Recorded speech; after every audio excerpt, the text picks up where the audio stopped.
énormément, peut-être même excessivement employée, mais étant donné qu'elle est employée pour me faire comprendre d'une certaine populace, j'emploie les mêmes mots. Je prends différents synonymes. On parle de l'ère du poisson, qui est une ère zodiacale qui dure approximativement, disons, 2160 ans. Et de l'ère du Verseau, qui va durer approximativement le même nombre de temps. Et présentement, on est dans une phase transitionnelle, c'est-à-dire une phase entre les deux, où on va avoir soit la planète Terre, soit le système solaire au complet, soit seulement le Soleil, qui pénètre dans l'air, qui va être en vue d'un signe zodiacal qui s'appelle le Verseau. Lorsque je parle de l'homme nouveau, je parle de l'homme du Verseau, c'est étymologiquement. Ça n'a aucun rapport avec le Verseau, c'est pas astrologique le mécanisme. Alors, il ne faut pas penser que celui qui est Verseau, celui qui est Poisson, qui est né sous signe zodiacal, disons, du Poisson, est un être ancien. Aucun rapport. Et l'astrologie, présentement, manipule l'homme pour différents mécanismes. Les planètes sont des entités qui sont en évolution. Mais ça, on va revenir, disons, plus tard là-dessus. Et les astres, ainsi que la Lune, manipulent la psychologie humaine, manipulent la psychologie collective de l'homme par différents mécanismes d'attraction des vents astrales planétaires, c'est-à-dire des vents de la psychologie planétaire.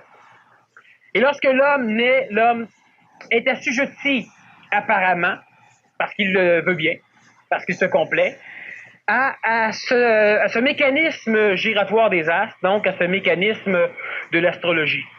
Maintenant, l'homme nouveau se désassujettit complètement de l'astrologie. Il n'a plus besoin de savoir si Jupiter lui permet de penser pour penser. Tandis que l'homme du Poisson reste assujetti à son signe zodiacal, à son ascendant, et effectivement, tant que l'homme le désire, cela fonctionne. C'est un mécanisme qui est réel. Les planètes influencent l'homme, parce que l'homme le veut.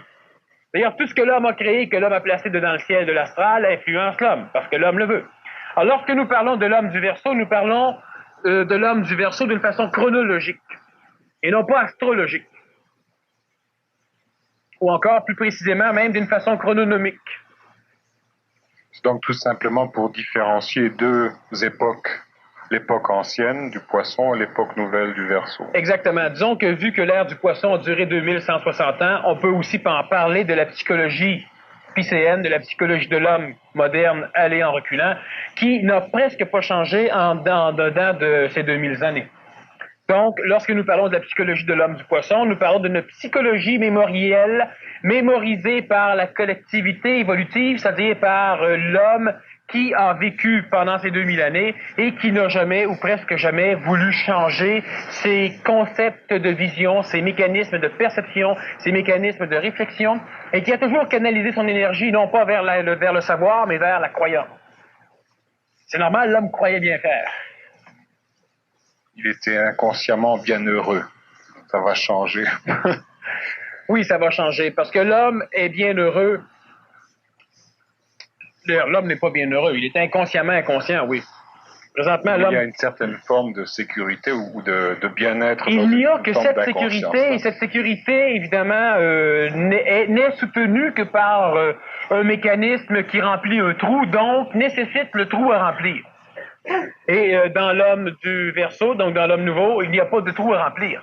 Parce qu'effectivement, pourquoi recherches-tu la sécurité? C'est parce qu'il y a un trou, c'est-à-dire qu'il y a une lacune dans ta psychologie. Et cette lacune tend à attirer vers elle des énergies similaires, des énergies psychologiques qui vont la combler.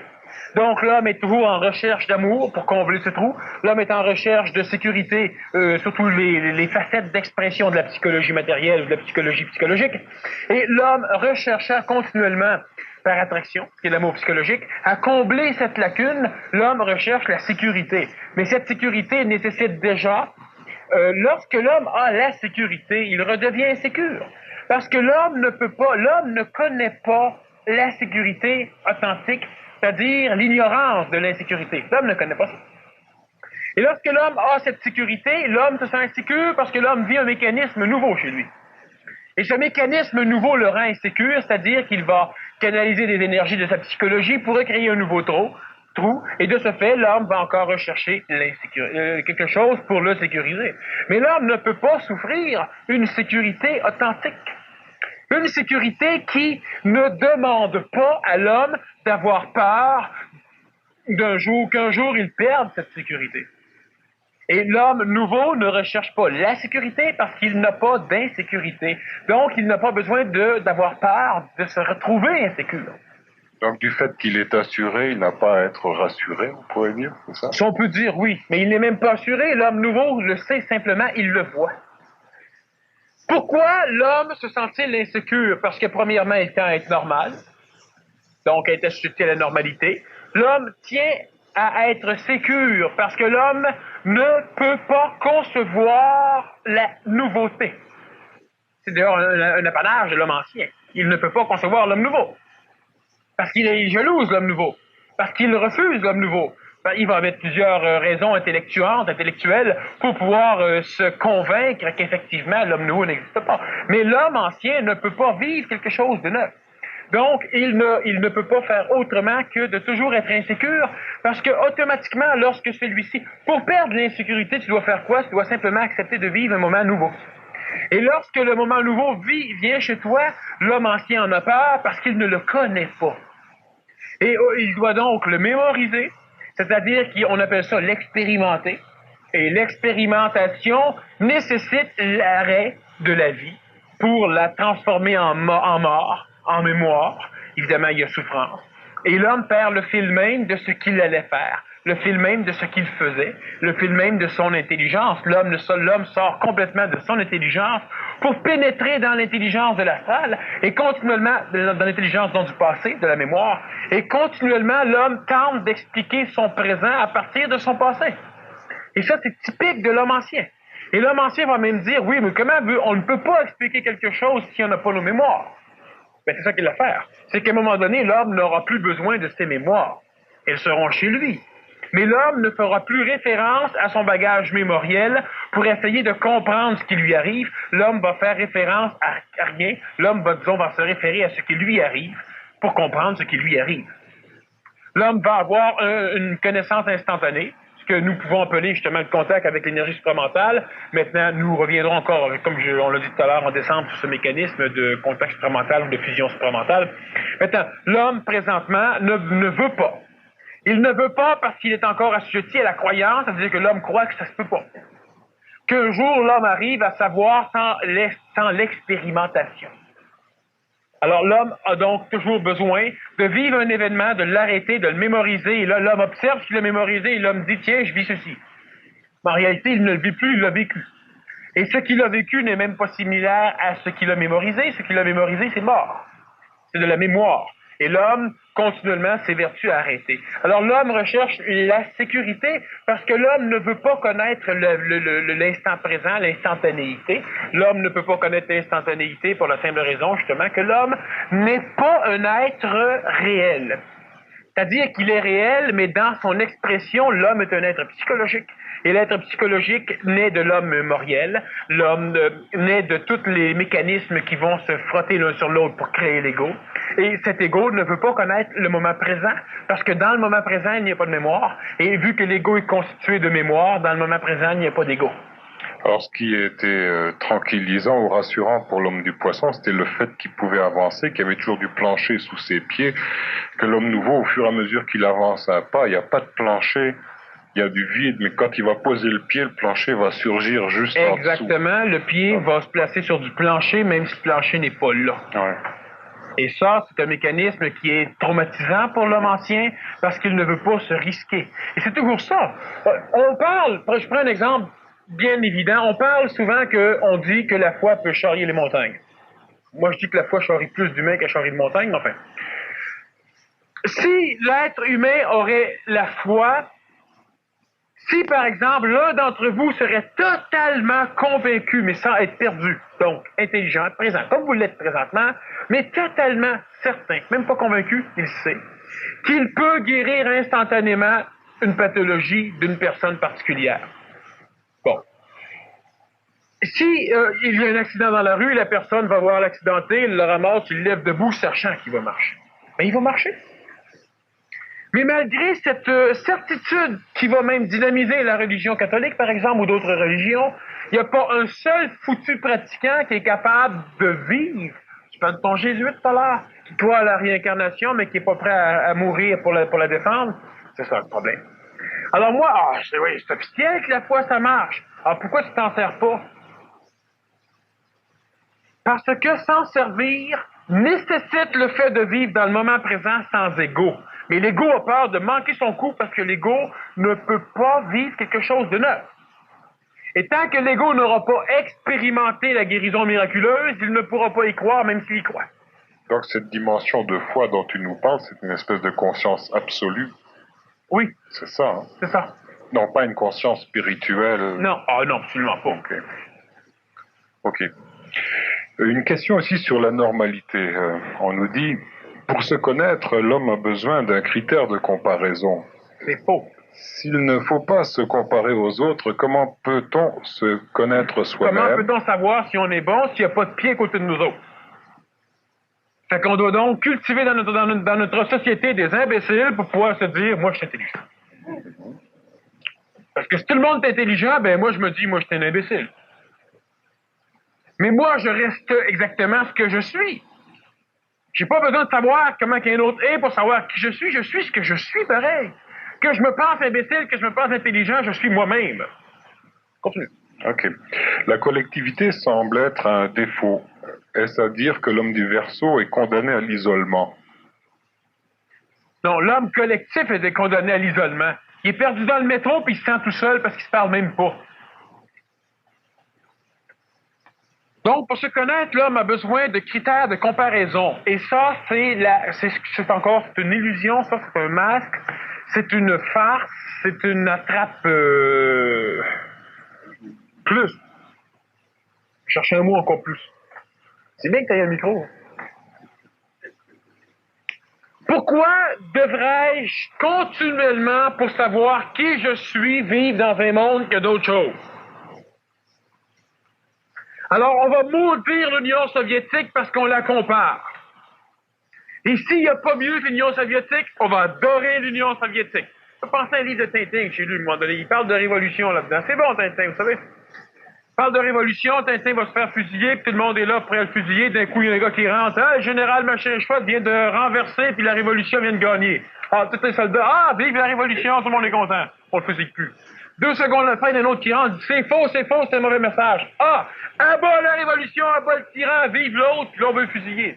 Puis là, le gars rentre. Ah ben là, à bas encore, puis on change encore. Regarde les sondages des journaux. On avait dans le Journal de Montréal, hier, un sondage qui mettait une personne en haut point, puis il y avait un crochet. Les sondages, c'est génial, parce que ça permet à tous ceux qui n'ont pas d'idée, qui ne pensent pas, de voter pour le gagnant. Parce que l'homme vote toujours pour le vainqueur, pas pour celui qui pense qu'il est mieux, pour le gagnant. Alors là, ce qui arrive, c'est qu'on est obligé, moi, je peux me dire, je suis meilleur. Pourquoi? Parce que j'ai François Côté. Ou je vais me dire, moi, je suis pied. Pourquoi? Parce que j'ai François Côté.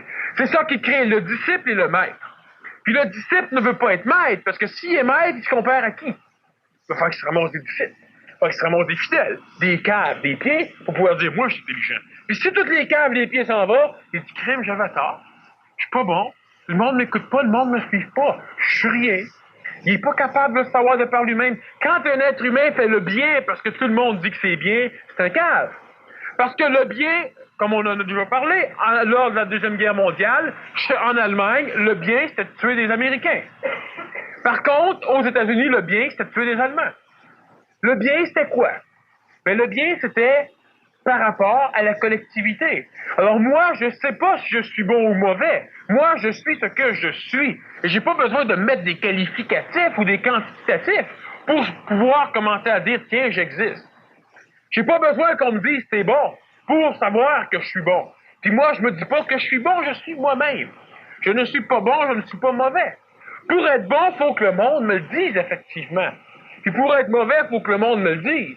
Et moi, je suis hors de cette dualité maléfique du bon ou du mauvais, je suis moi-même. Puis l'homme refuse tellement d'être lui-même qu'il veut absolument être ce que les autres vont dire qu'il est. Alors, on n'a pas besoin. Le culte du critère de comparaison, c'est l'homme qui est obligé de cultiver continuellement des génies et des imbéciles et des normaux pour pouvoir se placer quelque part. As-tu réussi ta vie? Ben oui, j'ai réussi ma vie. Pourquoi? Parce que j'ai fait telle chose. Et le critère fait que tu es dans la réussite de la vie. Et l'autre gars qui passe sa vie à se mordre les doigts parce qu'il n'a pas réussi sa vie, pense qu'il est dans le critère des ratés. Mais il est-tu un raté ou s'il n'y en a pas? Quand il y a un mec, un imbécile qui est arrivé et qui a dit la Terre est ronde, il était d'un raté, mais d'un raté des ratés. On maudissait même la civilisation de la Wim au monde. Puis la Terre était ronde pareil, c'était pas plate.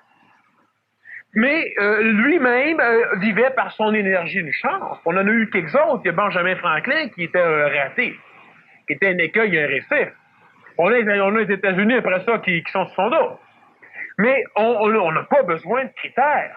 C'est toujours le même maudit problème. Ouais, mais moi, je pense pas, je comprends. Regarde, tout le monde dans la classe, ils comprennent tout, puis moi, j'arrive pas à suivre. Penses-tu que j'ai besoin du cours? Tu peux pas te poser la question à toi sans te comparer aux autres, te répondre toi-même. Non, moi, je regarde les autres, puis si le prof me dit, hier, une personne qui a appelé, qui me demande, est-ce que pensez-vous que c'est vrai telle chose? Puis, c'est ça, c'est des bêtises que j'ai données. Ben, diplomatiquement. Mais qu'elle décide donc elle-même si elle va y croire ou si elle y croira pas. Pas qu'elle me le demande à moi s'il faut qu'elle y croie ou qu'elle y croie pas. On n'a pas besoin des autres pour savoir qui on est. Si on a besoin des autres, c'est parce qu'on refuse de savoir qui on est. On veut savoir qui, dans quels critères, la normalité est nous placer. Et ça, c'est du snobisme qui fait partie de l'évolution. Il y a un snobisme évolutif. Je suis un homme nouveau. Bon, ça, c'est un imbécile nouveau. Et c'est pas un homme nouveau. Bon. Puis là, moi, je suis un gars du poisson. C'est vrai que c'est un gars du poisson. Parce qu'il se culpabilise, même qu'il trippe avec dessous d'être là-dessus. Mais c'est pas un critère sanguin, c'est pas un critère de quoi que ce soit, le fait d'être ou de ne pas être. Sauf qu'on donnait des trucs tout à l'heure. Mais on n'a pas besoin des autres pour se comparer. Moi, je suis perdu en pleine jungle, puis je suis capable de savoir que je suis un homme. C'est peut-être un animal qui m'attaque, je n'ai pas besoin de me dire, ouais, mais c'est peut-être la nature, c'est peut-être... Non, je suis un homme, je sais qui je suis, puis moi, je continue à vivre. Puis si lui veut continuer à vivre, il est mieux d'aller planter ses dents dans un arbre ou ailleurs, pas sur moi. Parce qu'il y aura des mots du problème. Mais j'ai pas besoin d'avoir, oh, mais pour ma fille qui est toute seule au Canada, ben, faut que j'en revienne vivant. Alors, ben, quelqu'un a besoin de moi. Voyons, donc. Moi, je vis pour moi, je vis pas pour un autre. Mais l'homme passe son temps à vivre pour les autres, il a besoin des autres pour savoir qui est là. Il a besoin de la souffrance pour savoir qui vit, hein, parce que sinon, il oublie qui vit. Un paquet de mécanismes comme ça. Et ça, là, faut que l'homme le comprenne parce que c'est ridicule. C'est sûr que les autres permettent de pouvoir t'imaginer que t'es quelque chose. Mais t'es qui, en fin de compte? T'es qui? Le gars qui est rendu à 79 ans, qui a une grosse business qui marche, qui a plus besoin d'argent pour vivre, le business, à un moment donné, elle perd un peu, puis le gars, il s'inquiète, le gars, il vient, puis il travaille, puis il travaille, puis il travaille. Il a plus d'argent qu'il n'en dépensera jamais. Et ce gars-là, c'est un gars qui a réussi sa vie. À un moment donné, il y en a d'autres, la jeunesse va dire c'est un imbécile. Il y a des critères. Les critères changent. Tous ceux qui ont été des génies, tous ceux qui ont été des hommes corrects à un moment donné, par la génération qui suit, sont traités d'imbéciles. Alors, à quoi ça sert de vouloir être normal? À un moment donné, il faudra que tout le monde se mette des quincailleries, des tournevis, des sauteuses, des cheveux, pour être normal. Puis à un autre moment donné, tout le monde avait le même petit chapeau, les mêmes pantalons, les mêmes bas, les trucs rayés, la même fleur ou le même mouchoir dedans, mouchoir qu'il fallait pas que tu te mouches avec. Il y avait une autre dans tes poches pour ça. Tout le monde était habillé pareil, tout le monde s'en allait, les gros chapeaux, les bébelles, ça c'était normal. Puis quelqu'un qui était du monde, c'est quelqu'un qui était comme ça. Quelqu'un qui réussissait sa vie, c'est quelqu'un qui avait au moins 2 habits. Puis 2 paires de petites boîtes noires, des souliers. Bon. Il réussissait sa vie. Puis à un moment donné, ben non, il fallait avoir des pantalons, il fallait se danser, il fallait ci, il fallait ça. Et les costumes de bain de ceux qui réussissaient leur vie, hein, ça arrêterait de plus en plus. Bon, ben alors pourquoi? Sur quoi on se base? On se base sur de la frime, on se base sur de l'illusion. Donc on n'a pas besoin de l'accréditation de la société pour être authentique. Ben voyons donc, si tu réussis ta vie quand t'es médecin, il y en a plein de médecins qui cherchent des jobs. C'est quoi? On peut pas se comparer aux autres. Faut pas. S'il ne faut pas se comparer aux autres, comment peut-on se connaître soi-même? Faites l'expérience, puis c'est simple. Commencez par cesser de vous comparer, puis ça va être dur. Ça va être dur parce qu'on vous a toujours montré à regarder votre frère, votre soeur, votre tante, le voisin, qui lui avait une belle étampe dans son bulletin. Lui, était bon. Puis toi, t'avais pas grand-chose, t'avais rien, t'étais pas bon. Mais pourquoi fallait que tu sois comme l'autre? C'est ça, être bon, être comme l'autre. On peut pas être bon de cette façon-là. Ça, c'est le culte de la culpabilité, le culte de la compétition, le culte de l'indécence. Parce que si je peux pas monter en haut de l'échelle plus vite que toi, ben je prends un marteau, je t'assomme. Fait que là, je suis plus vite que toi. C'est ça. Si je peux pas être meilleur, ben je m'arrange pour que les autres soient moins bons. je suis meilleur. Ça, c'est ça que ça développe dans nos sociétés. Puis on éduque encore de cette façon-là. Comment se connaître soi-même? Ben, pourquoi? Observez-vous donc. Vivez donc simplement, puis vous allez, si vous vous connaissez pas, c'est pas grave, vous ne connaissez pas présentement non plus. Sauf que vous allez commencer à être vous autres, ce que vous n'êtes pas non plus. Ça déjà un bon poids. La collectivité semble être un défaut. La collectivité, c'est pas un défaut, c'est deux affaires. Mais le fait que l'homme veuille toujours être collectif, être normal, c'est un homme qui refuse de penser de par lui-même. Fait que si on déclare la guerre, c'est le Canada qui rentre en guerre. Toi, tu vas te battre. Tu veux pas te battre. Puis tous ceux qui sont sur le champ de bataille veulent pas se battre. Mais tout le monde se bat. La collectivité veut se battre, mais l'individu veut pas. On se bat. C'est toujours ce qui se passe. On a des élections, les individus sont pas contents, mais la collectivité va pour. C'est toujours ce qui se passe. Puis là, c'est encore le même mécanisme. Les sondages servent à quoi? Pourquoi avertir la population qu'un tel est en avance? Parce qu'on sait que le gars vote pour celui qui est en avance. Fait que là, l'opposition résiste suite. C'est pas vrai, le sondage, c'est pas bon, on en a un autre qui dit l'inverse. On joue avec les impressions, en fait. Oui, c'est sûr. Parce que l'homme est collectif. Ah bon, mais si tout le monde passe par là, moi, je suis un gars aussi brillant qu'eux autres, fait que moi, avec, je vote. J'ai gagné mes élections. J'ai mis un gouvernement qui m'a maudire dans 2 mois. T'sais? Alors, c'est ça, c'est réellement ridicule. On fête quand on gagne ces élections. Pourquoi? Parce qu'on se fait dire par la collectivité qu'on avait raison. C'est pour ça qu'on est content de gagner des élections. Puis quand on est peur, on parle pas trop. Parce qu'on a l'impression que la collectivité ayant voté pour un autre, qu'on avait tort. Puis quand on les gagne, on avait raison. On n'avait pas plus raison. Si tu avais tort, tout le monde avait tort avec toi. C'est pas que tu avais plus raison, il faut que tu le saches toi-même. Pas à partir de ce qui se passe. Et c'est-à-dire que l'homme du verso est condamné à l'isolement. On vous dit franchement, moi, je suis capable par moi-même de savoir ce que j'ai. Fait que j'embête jamais Français demander si ce que j'ai dit c'était correct, si la conférence était bonne, si je suis bien habillé, si je suis ci, si je suis ça. Non, absolument pas.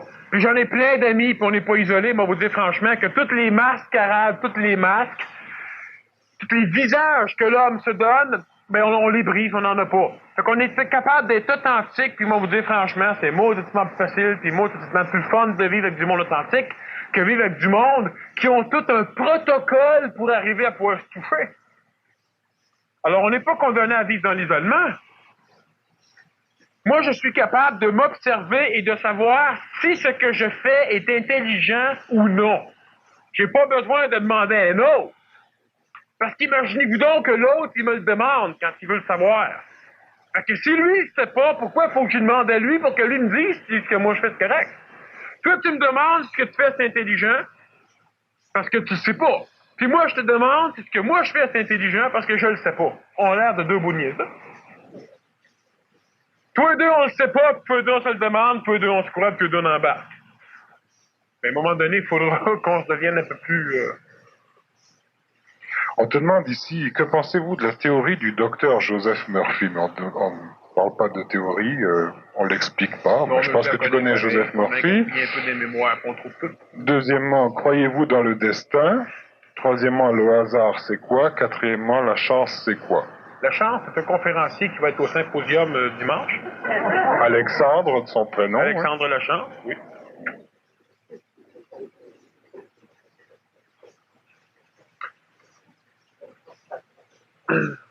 Que pensez-vous de la théorie du docteur Joseph Murphy? Les théories, c'est théories. Ce que je pense de ça, c'est une chose. Ce que le monde en pense, c'est autre chose. Et si je dis ce que j'en pense, ben le monde, il y en a d'autres qui vont arrêter de penser ce qu'ils en pensaient, puis qui vont penser ce que j'en pense. Alors, c'est pas compliqué. Disons que la théorie, pour instruire ceux qui ne le savent pas, c'est le positivisme. Les formes pensées positives, les projections. Donc, c'est à caractère un peu chrétien.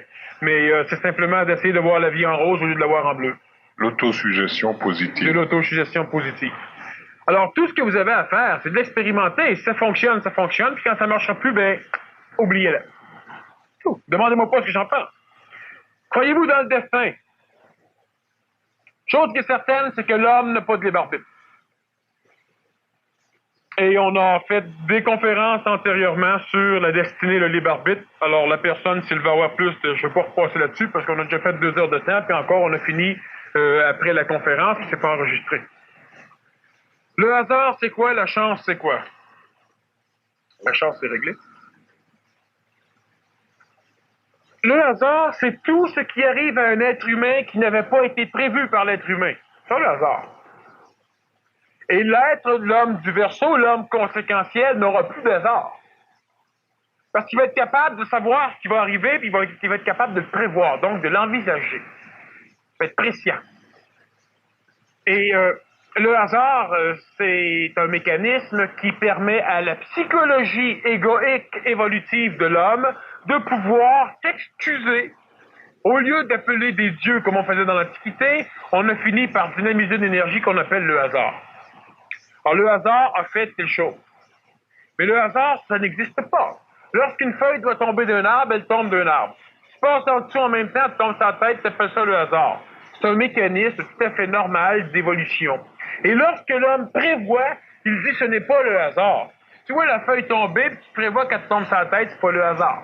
Et si tu l'as pas vu tomber, elle te tombe sur la tête, c'est le hasard. La différence, l'homme n'a pas prévu ou l'homme a prévu. Le hasard, ça n'existe pas.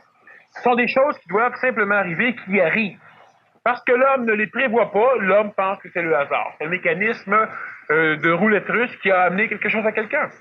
Parce que l'homme pense qu'il devrait être capable de tout orchestrer lui-même. Ça fait longtemps qu'il essaye, et dans ce qu'il orchestre, il y a le phénomène hasard. C'est-à-dire le phénomène qui n'est pas orchestrable par l'homme et qui se produit, veut pas, malgré l'homme. Le hasard, ça n'existe pas. La chance, ça n'existe pas non plus. C'est bien simple. Acheter le billet qui gagne, vous allez gagner, c'est pas de la chance. Mais parce que l'homme ne sait pas quel billet va gagner, il achète n'importe quoi. Il appelle ça le hasard. C'est la chance.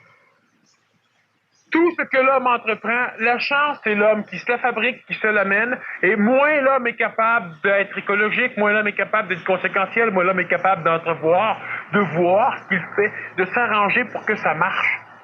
On a des hommes d'affaires. On a un homme d'affaires à un moment donné qui, après la Deuxième Guerre mondiale, a acheté un paquet de bateaux à $1 puis à 50 cents chaque.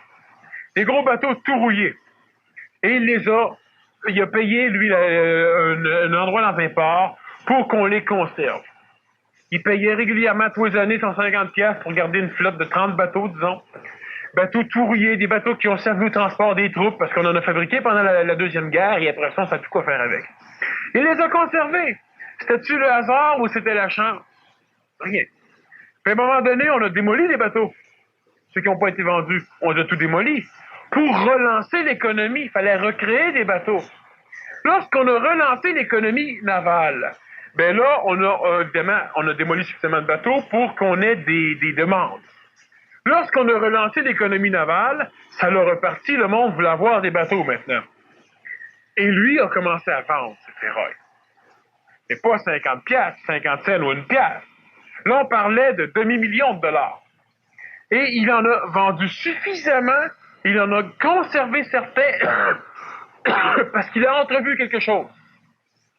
C'est que l'homme, après ce boom de la Deuxième Guerre mondiale, voulait relancer l'économie planétaire et on a lancé le contexte, on l'a poussé sur le contexte d'achète et serre-toisins, qu'on appelle dont la consommation, mais il y a un autre mot qui est encore plus pire que ça, qui est la dépense inutile, enfin la perte, enfin la consommation. Et lui s'est dit, l'homme va avoir besoin de pétrole. Alors il a conservé quelques bateaux qu'il a transformés en pétroliers. Et avec l'argent qu'il avait, il a été un des premiers à commencer à acheter des pétroliers, à construire des pétroliers. C'est la chance ou le hasard, c'est un gars qui était pauvre. C'est un gars qui était l'un des plus gros milliardaires de la planète Terre. Il aurait même pu acheter des pays au complet. Et c'est la chance ou le hasard, d'autres personnes y vont, ils s'essayent. Tu ouvres un magasin sur les coins de rue, tu achètes quelques cossins, puis tu espères son marché. Crime. Quand tu fais quelque chose, tu espères son marché, fais-le pas. Parce que si tu espères, c'est que tu laisses tout ça au hasard. Tu n'as pas entrevu, tu n'as pas calculé, tu n'es pas sûr ou presque à 100% sûr. Et qu'est-ce que c'est le hasard qui va rester, ce que tu n'as pas vu? C'est pas du hasard. Le fait que la clientèle n'aime pas ce que tu vends, c'est pas un hasard. C'était déjà chez eux autres. Ce n'était pas prévu par toi. L'homme doit s'orchestrer, puis l'homme du Verseau va de plus en plus s'orchestrer de cette façon-là. Est-ce que le fait de penser beaucoup nous enlève de l'énergie, ou bien s'il nous permet de nous poser des questions et d'évoluer?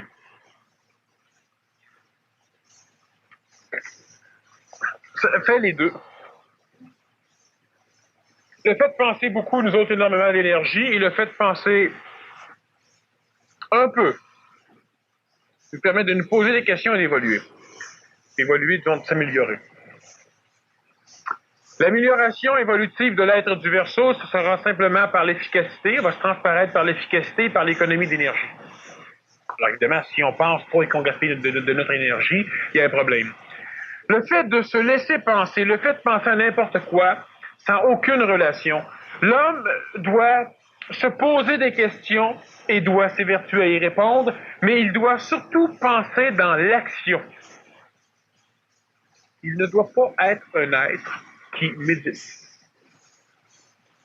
Il doit penser dans l'action, c'est-à-dire en vivant quelque chose. Donc, il ne doit pas se refuser le luxe de vivre des événements nouveaux. Ce que l'homme ancien fait, ce que l'homme ancien fait, de faire des choses nouvelles. Donc, le fait de penser, moi, je ne pense pas souvent.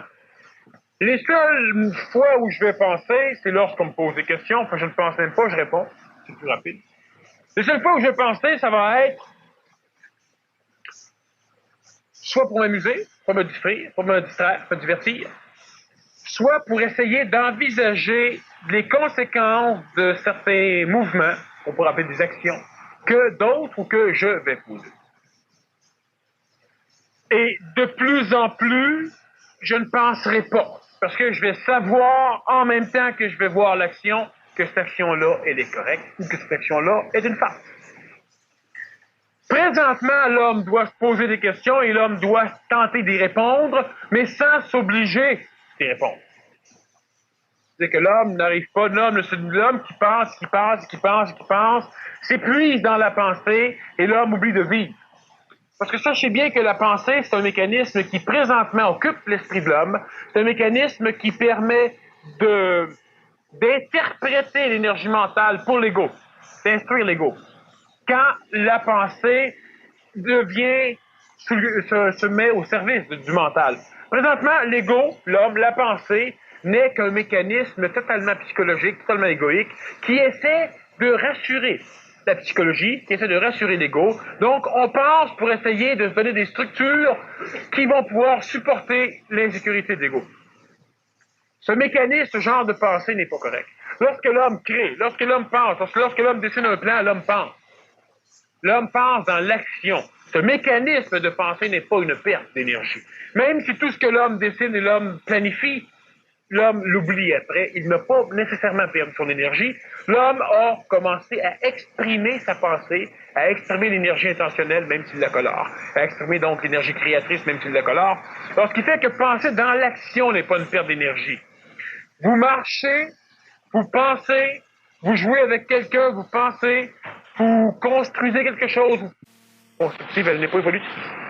L'homme envisage, l'homme spécule, l'homme philosophie, l'homme pense depuis longtemps, et l'homme ne fout rien. Ceux qui méditent, méditent. Dans l'instantanéité de leur méditation, ils ont l'apparence de la béatitude. Pendant qu'ils méditent, donnez-leur un petit pichenot sur l'oreille. Donc la béatitude va partir vite en maudit. Pourquoi? Parce que l'homme vit une béatitude qui appartient à une technique, mais l'homme n'est pas en paix. L'homme pense qu'il pense, et l'homme pense qu'il ne pense plus. Mais l'homme est déconnecté d'une réalité. Et la réalité, c'est celle-là qu'il faut vivre. Pas fuir la réalité, être dedans. Et si on pense dedans, on est pas mal plus proche d'une pensée vivante que de pensée morte qui essaye d'expliquer ce qu'on a vécu et qui essaye d'expliquer un avenir qu'on a peur. Un avenir qu'on vivra jamais en plus. Sur un propos de la procréation, il ne faut pas procréer pour combler une lacune psychologique, dites-vous. Pourtant, le monde de l'homme du Verseau, privé d'émotions, semble être un monde extrêmement inflexible, inhumain, dans lequel l'homme serait l'esclave de sa logique pure dictatoriale. Qu'en pensez-vous? Bon. C'est une grosse Bertha, ça. J'en ai chauffé une longtemps quand je faisais l'ambulance. C'est intéressant comme question, ça. Oui, c'est une question qui est correcte. Bon, il ne faut pas procréer pour combler un besoin psychologique, dites-vous. Cela veut dire, disons qu'on pourrait dire qu'il faut procréer pour combler des besoins psychologiques. Alors, on pourrait donc parler de l'être d'une société humaine où on procrée pour combler des besoins psychologiques.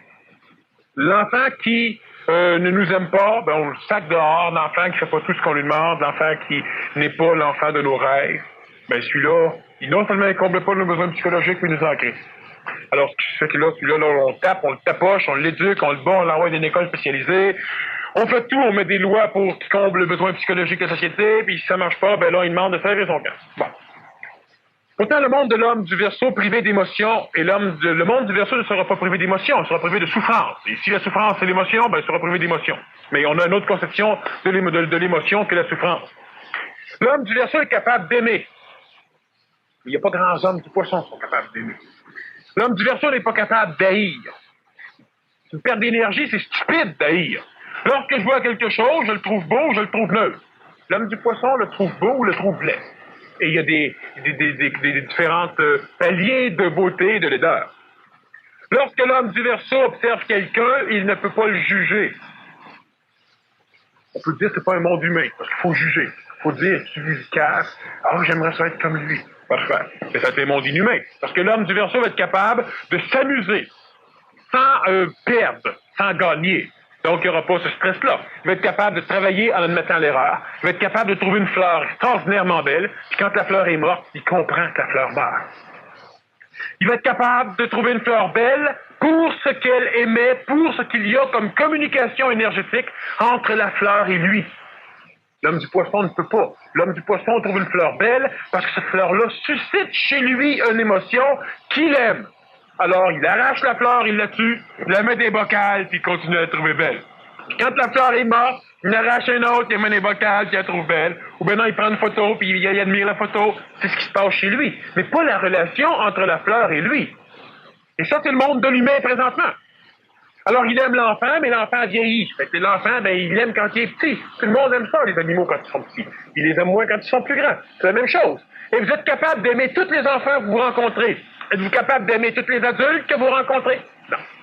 Mais l'homme du Verseau va être capable d'aimer tous les adultes, tous les chiens, tous les chats, tous les tigres, tous les crapauds, tous les sangsues, tous les vers de terre, tous les enfants. Ils ne sont pas capables d'en détester parce qu'il n'y a pas d'intelligence dans la répulsion. Alors, ce ne sera pas un monde humain, ça va être un monde surhumain. Privé d'émotions, non. D'émotions qui viennent manipuler son mental, qui viennent l'envoyer dans la merde, oui. Il n'y aura pas d'émotions comme ça. Un être extrêmement inflexible, c'est évident.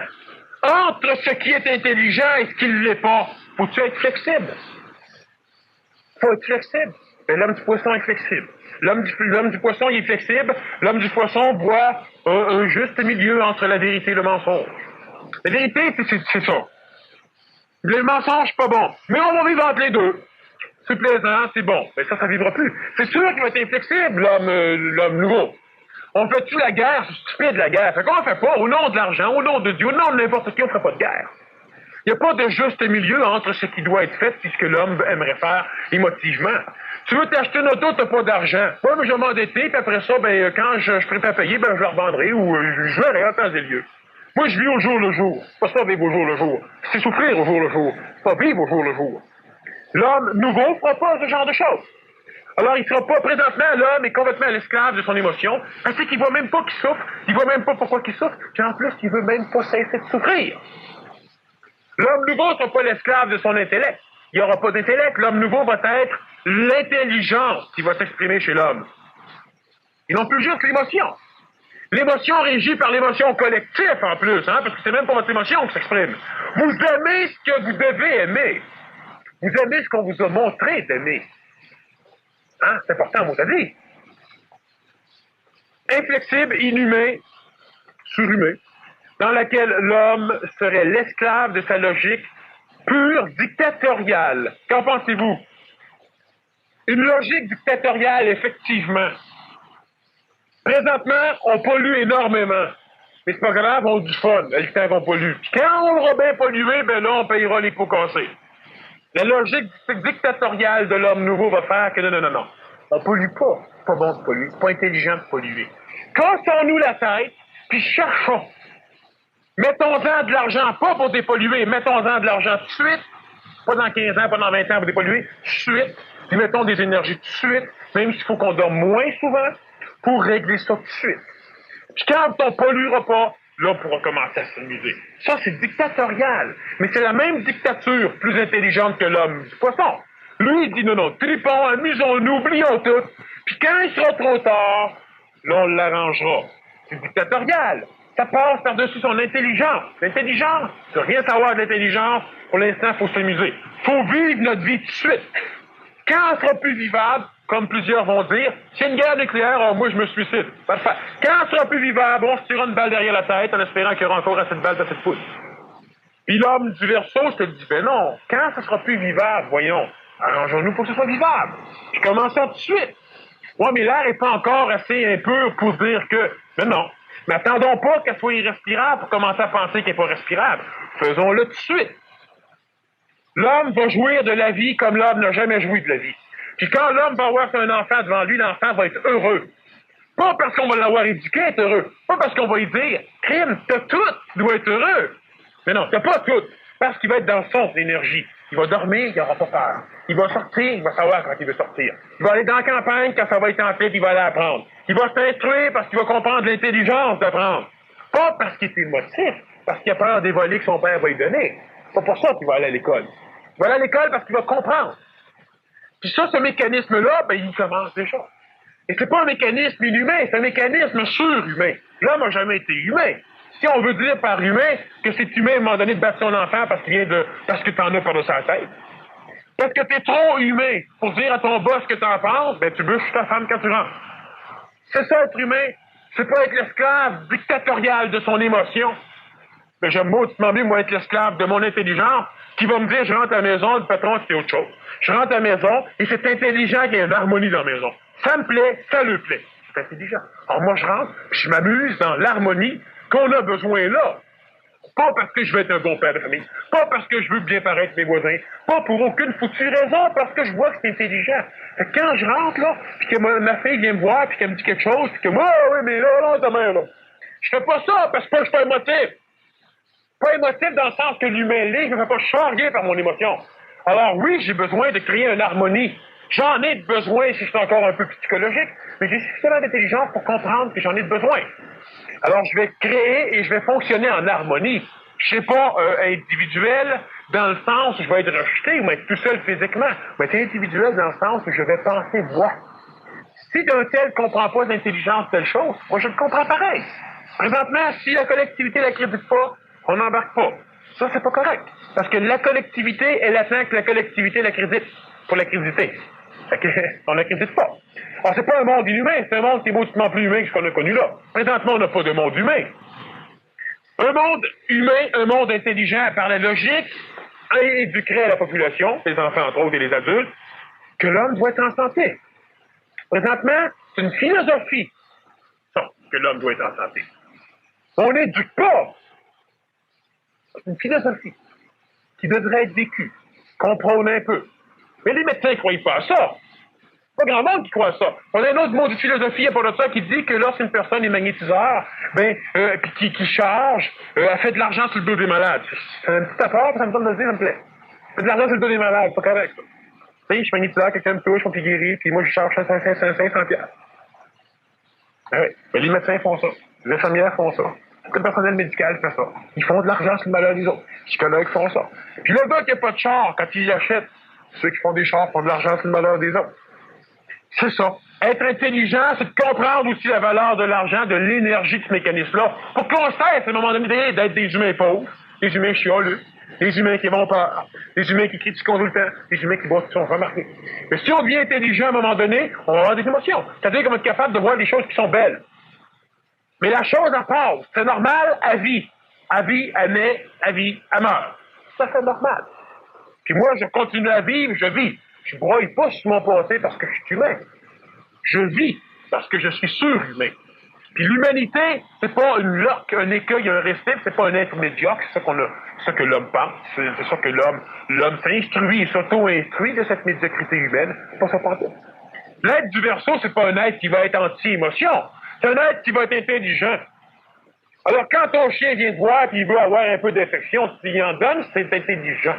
Puis toi, ça te plaire. Pourquoi ça te plairait pas? Tu vas aimer ça. Puis quand tu rentres puis ton chien commence à être dépendant, tu rentres, tu l'appelles, il veut pas venir te voir, ça il tente de rester couché. Parfait, t'en souffres pas. Tu te souhaites, c'est aussi bien. Ça, c'est l'être normal va changer de chien si son chien l'aime pas. Il peut pas changer d'enfant. Fait qu'il tape dedans. Bon, accroche-toi bien là pour la prochaine question. En 3 volets, là, mets ta ceinture. C'est intéressant. On a l'impression que ça ne fait pas partie de la conférence, mais il y a un lien. Que pensez-vous de la vasectomie comme méthode contraceptive? Est-ce qu'un homme vasectomisé conserve son énergie quand il éjacule? Troisièmement, quel est l'effet de la vasectomie sur la psychologie de l'homme?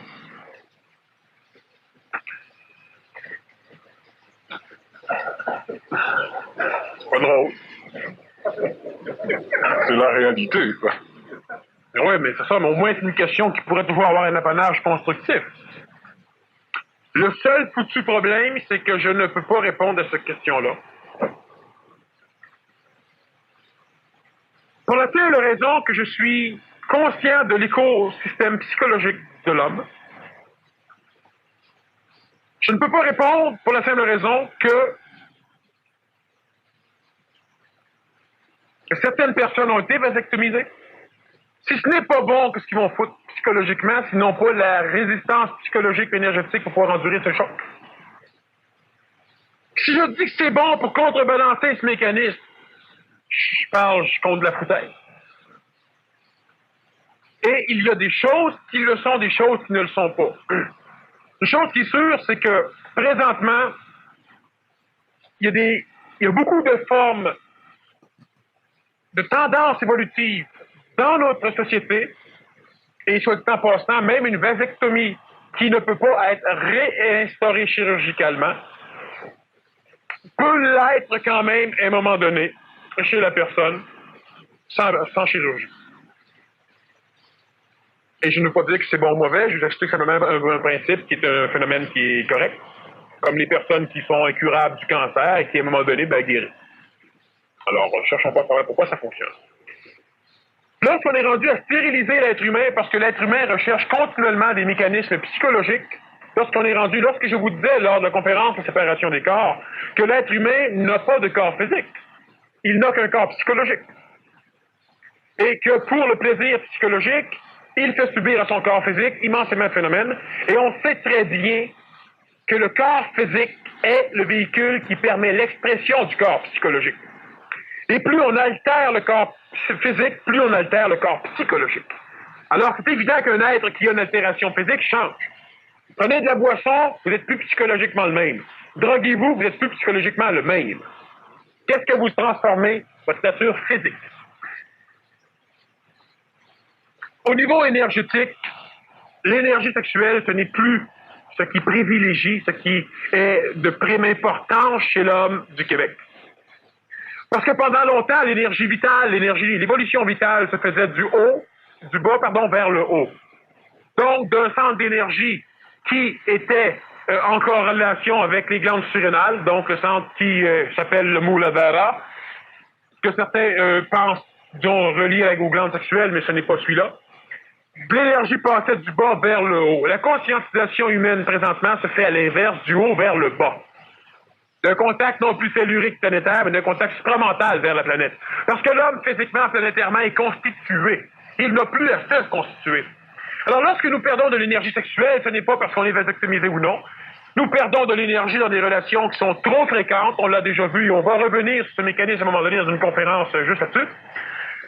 Mais ce n'est pas parce que l'être est vasectomisé ou que l'être a subi différents autres phénomènes, hystérectomie, ces choses-là, que la personne cesse d'évoluer. L'énergie de l'évolution ne se fait plus par le tantrisme sexuel ou par ce genre de mécanisme, il va se faire de haut en bas. Alors, ne perdez pas la tête. Parce que là, ça va être pas mal plus compliqué que... Et ne pas perdre la tête, c'est dans des mécanismes psychologiques, dans des mécanismes de drogue, dans des mécanismes d'excès de boisson, dans des mécanismes d'excès d'amour, c'est qu'il y en a qui viennent fous, ça, dans des mécanismes de plusieurs formes d'excès, où l'homme, à un moment donné, perd sa tête. Alors, pour le reste, ici, je ne veux pas répondre à ces questions pour la simple raison que ça ne servirait à pas grand-chose. Est-ce que dans le privé, tu y répondrais à ce genre de questions-là si la personne vient te voir après la conférence? En privé, j'y répondrais, mais il se trouve que présentement, je ne réponds en privé qu'aux personnes que j'ai en séminaire. Pour la simple raison que je les connais mieux. Énergétiquement, je les perçois bien. On a la possibilité d'élaborer longuement sur un sujet. De cette façon, on ajuste convenablement, comme le séminaire PMC, comme celui qu'on fait la semaine prochaine. En privé, il y a plusieurs choses qu'on va faire, où on va pouvoir jaser de choses que je ne peux pas faire en conférence. Alors, ce qui fait que je ne fais pas de consultation privée. Les seules fois que je rencontre des personnes en privé, c'est les personnes qui sont en séminaire ou les personnes qui font le PMC, parce qu'ils sont suffisamment ajustés. Je les connais, donc je sais ce qu'ils peuvent prendre, ce qu'ils peuvent ne pas prendre. Je sais aussi ce qu'ils veulent savoir, même s'ils posent une question qui est complètement différente. Et on travaille beaucoup plus sur le mécanisme humain, réel de l'être humain, plutôt que sur la farce psychologique qui tend à exposer. Alors, si une personne me pose une question, ce n'est pas nécessairement à sa question que je vais répondre. Je vais répondre beaucoup plus sur ce qu'elle a besoin pour pouvoir se transformer. Alors, ce qui fait qu'en privé, dans un séminaire, je réponds à certaines choses. Le mécanisme comme ça, on pourrait l'élaborer convenablement, oui, mais pas en privé. Je ne fais pas de consultation ou d'assujettissement, qu'on peut dire. Lorsqu'il y a fusion, est-ce qu'il y a autonomie des 4 corps régis par le mental? Tu as déjà dit qu'une fusion peut bloquer le processus d'évolution. Est-ce que c'est parce que ce n'était pas la même sorte de fusion? Exactement, oui. C'est que, donc, cette personne ici a suivi d'autres conférences peut-être un peu plus spécialisées. Lorsqu'il y a fusion des corps planétaires, cela libère, cela donne la possibilité à chacun des corps de se contrôler lui-même. C'est-à-dire que la psychologie n'intervient plus dans le corps physique, dans le corps vital, dans le corps mental. Le corps physique sait ce qu'il a besoin et il en est ainsi pour les autres corps. Lorsque j'ai parlé que la fusion pouvait être un blocage de l'évolution, je parlais de la fusion supramentale dans un cadre égoïsé supramental par l'être planétaire. Donc, je parlais de la création des maîtres du monde. De ceux qui vivent dans l'Agartha, de ceux qui vivent dans Shambhala, de ceux qui ont certaines liaisons avec le Prieri de Sion, avec différents autres personnages, qui se sont fait avoir par, si on peut dire, là, je parle ici simplement pour bien brasser la cage de ceux qui suivent ces maîtres-là. Et ce processus fusionnel, sur lequel on va revenir sans doute un peu plus au mois de décembre, ce processus fusionnel est un processus qui limite l'être humain à ne plus pouvoir entrer en contact avec les énergies supérieures à l'énergie supramentale parce qu'il crée un corps qui va être planétaire et qui va contenir 5 corps de base, c'est-à-dire le corps vital, le corps physique, le corps vital, le corps astral, le corps mental et le corps supramental. Ce qui est une chose qui ne doit pas se faire. Il y a une fusion psychologique, il y a une fusion par contact entre l'être planétaire et l'être supramental, mais lorsque la fusion se fait d'une façon égoïque, c'est-à-dire que l'être supramental, mental, astral, vital et physique devient un être planétaire, donc il n'a plus de relation, il ne peut plus par attraction attirer les énergies supérieures à l'énergie supramentale, comme l'énergie bouddhique, etc. Cet être-là a un blocage évolutif, il devient donc ce que nous appelons les maîtres du monde, et ils ont, ces maîtres du monde, comme fonction d'empêcher l'évolution humaine vers l'énergie supramentale d'une façon normale. Ils ont comme fonction de forcer l'être humain à se fusionner, donc à devenir des maîtres du monde, pour pouvoir créer un clan suffisamment puissant pour enfin se libérer de ce marasme évolutif. Alors donc, je parlais donc d'une fusion totalement différente de la fusion des corps planétaires. Pour harmoniser les corps, votre suggestion est-elle de sortir toujours l'émotion de notre pensée, de notre parole, ou y a-t-il d'autres méthodes pour arriver à voir clair à travers notre ego psychologique? Bon, pour répondre à ce genre de questions, je reviens encore sur les séminaires, c'est que je donne des séminaires spécialement conçus pour permettre aux personnes d'intégrer la décoloration de leur psychologie tout en gardant leur émotion. Alors, ce qui fait que je ne peux pas répondre en conférence simplement comme tel si, pour harmoniser les corps, je ne suggère pas de sortir toujours l'émotion. Disons que brièvement, il y a chez l'homme un seul mécanisme d'état de conscience. Il y en a un. Pas 50, il y en a un. Faudra que l'homme développe 4 mécanismes d'état de conscience, 4 autres mécanismes d'état de conscience. Présentement, dans ce seul et unique mécanisme d'état de conscience, la seule voie par laquelle l'homme peut être conscient, c'est à l'intérieur de ce qu'il appelle sa pensée. Lorsque l'homme est conscient de son corps, il ne peut pas penser à d'autre chose.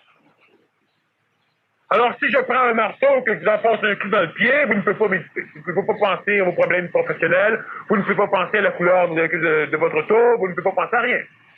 Pourquoi? Parce que la conscience corporelle habite la pensée. Lorsque l'homme a une conscience dans cette pensée qui est émotive, il ne peut pas avoir de conscience intelligente. Et lorsque l'homme a une conscience intelligente, il n'a pas de conscience émotive. Et de ce fait, lorsque l'émotion tente de venir s'intercaler dans la conscience à travers l'expression du mental, il colore le mental. L'ego pense qu'il vient de raisonner intelligemment alors qu'il a raisonné d'une façon colorée. L'émotion ne pénètre pas l'énergie mentale. Par contre, dans la conscience où l'ego vient se référer, lorsque le mental et l'émotion viennent s'exprimer, ou la mémoire colorée par l'émotion viennent s'exprimer, l'ego croit que c'est l'intelligence, l'ego croit que c'est le je suis, l'ego croit qu'il est authentique. Donc, l'homme doit développer un endroit chez lui, autre que la pensée, un endroit où il y aura une conscience physique, où il y aura une conscience vitale, où il y aura une conscience astrale, conscience psychologique, émotive, mémorielle, où il y aura une conscience mentale, et où il y aura une conscience supramentale. Maintenant, élaborer sur ces techniques dans une conférence, je ne peux pas le faire parce que c'est long. Et en plus, je dois avoir un tableau, plusieurs choses. Il y a des choses qu'il faut expliquer pour que l'homme comprenne. Et vous devez surtout pouvoir raciner au bout. Dans un séminaire, ce que vous ne comprenez pas, ben vous le dites. Puis on lâche pas tant que c'est pas compris. Et les portes sont pas barrées, évidemment. Personne qui trouve qu'elle n'a plus d'affaires là peut s'en aller. Il n'y a aucun problème, mais normalement, ça n'arrive pas. Les personnes comprennent. Et on finalise. Chaque personne arrive au bout, il doit comprendre, et après ça, on passe à un autre processus. Et de cette façon, les personnes peuvent commencer à vivre et à intégrer un peu plus ce qui se passe. Mais dans une conférence, je ne peux pas parce que là, on répond à une question sur papier. Et si je réponds et ce n'est pas compris, il n'y a pas d'autres questions, sauf toi, lorsque tu peux canaliser l'énergie de la salle, ou tu peux intégrer et poser une question, disons, au nom de la salle, mais c'est au nom de la salle de l'ensemble. Alors, ce qui fait qu'il y a différents mécanismes qui sont faciles, mais qui nécessitent quand même un travail, une compréhension et une expérience. Une initiation, on pourrait dire, une expérimentation d'un mécanisme pour pouvoir arriver à l'intégraliser. Alors, ce qui fait que c'est surtout en séminaire que je réponds à ce genre de choses. Es-tu plutôt sensible aux compliments ou aux reproches?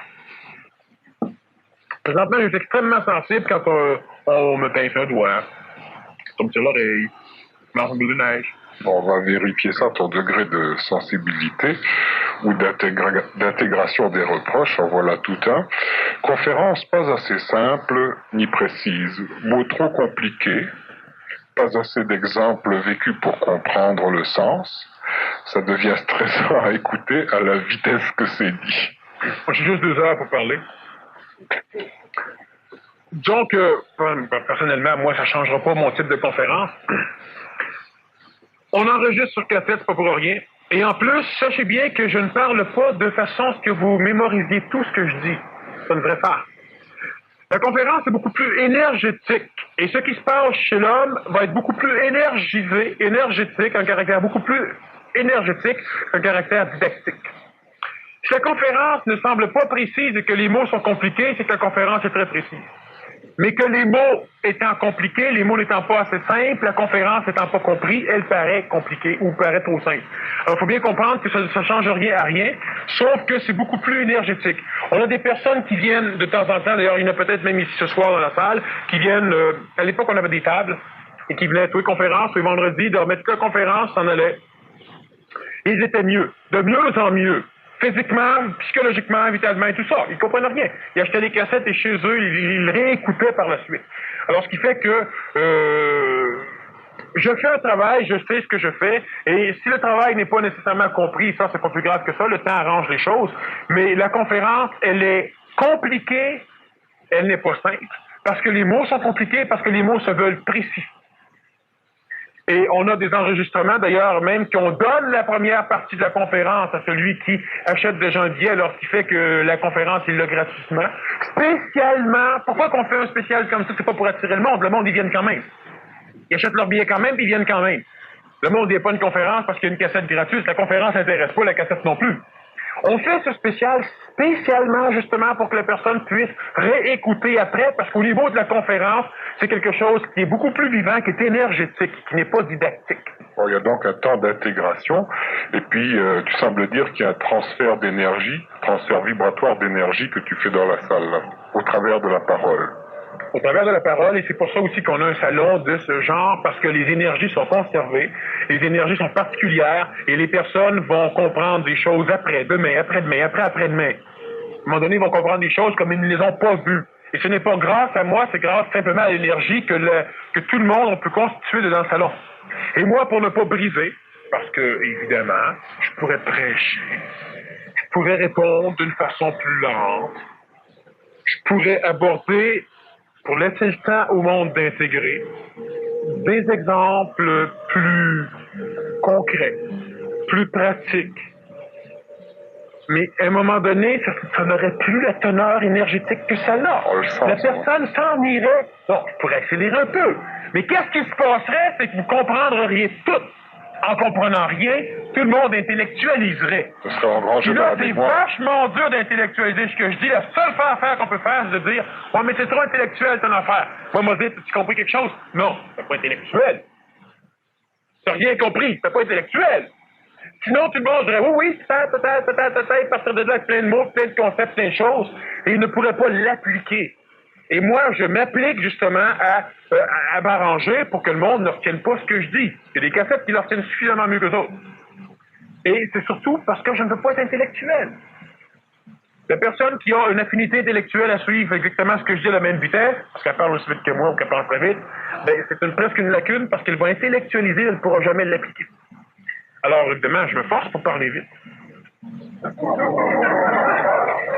Bon, il y a tout un processus intéressant là, à décortiquer pendant qu'on fasse un jour un interview là-dessus. Il reste quelques questions, mais on ne pourra pas les poser de toute façon. Il y en a une ou deux qui sont illisibles. Ceci, tu as répondu concernant le destin, tu en as parlé. Faire un tableau des différents comportements entre l'homme ancien et l'homme nouveau, on fait que ça. Et puis, une autre qui concerne ton projet du village scientifique. Là. Alors ça, cette personne-là, je préfère qu'elle te le pose en particulier, puis ça concerne l'OFSA. Peux-tu nous toucher un mot sur le symposium qui aura lieu dimanche ici, ta participation, et qu'est-ce que tu vas faire? La conférence, juste une conférence qui a été demandée longtemps, c'est sur les thérapies intelligentes. C'est un symposium non médical sur les guérisons intelligentes. Il y a plusieurs conférenciers, mais moi, ce qui m'intéresse surtout, c'est les thérapies intelligentes. Alors, je vais aborder des mécanismes nouveaux pour entrevoir la santé au lieu d'entrevoir la guérison. Ça permet quand même aux personnes de s'ajuster de ce qu'on pourrait dire de se guérir, mais c'est une conférence qui va être assez... La compréhension de la relation qu'il peut y avoir entre les mécanismes de... Oui, c'est que la compréhension amène souvent à la guérison. Mais l'homme ne recherche pas à comprendre, l'homme recherche à être guéri. Est-ce que tu abordes ça au point de vue psychosomatique, là, au niveau de l'action de la pensée?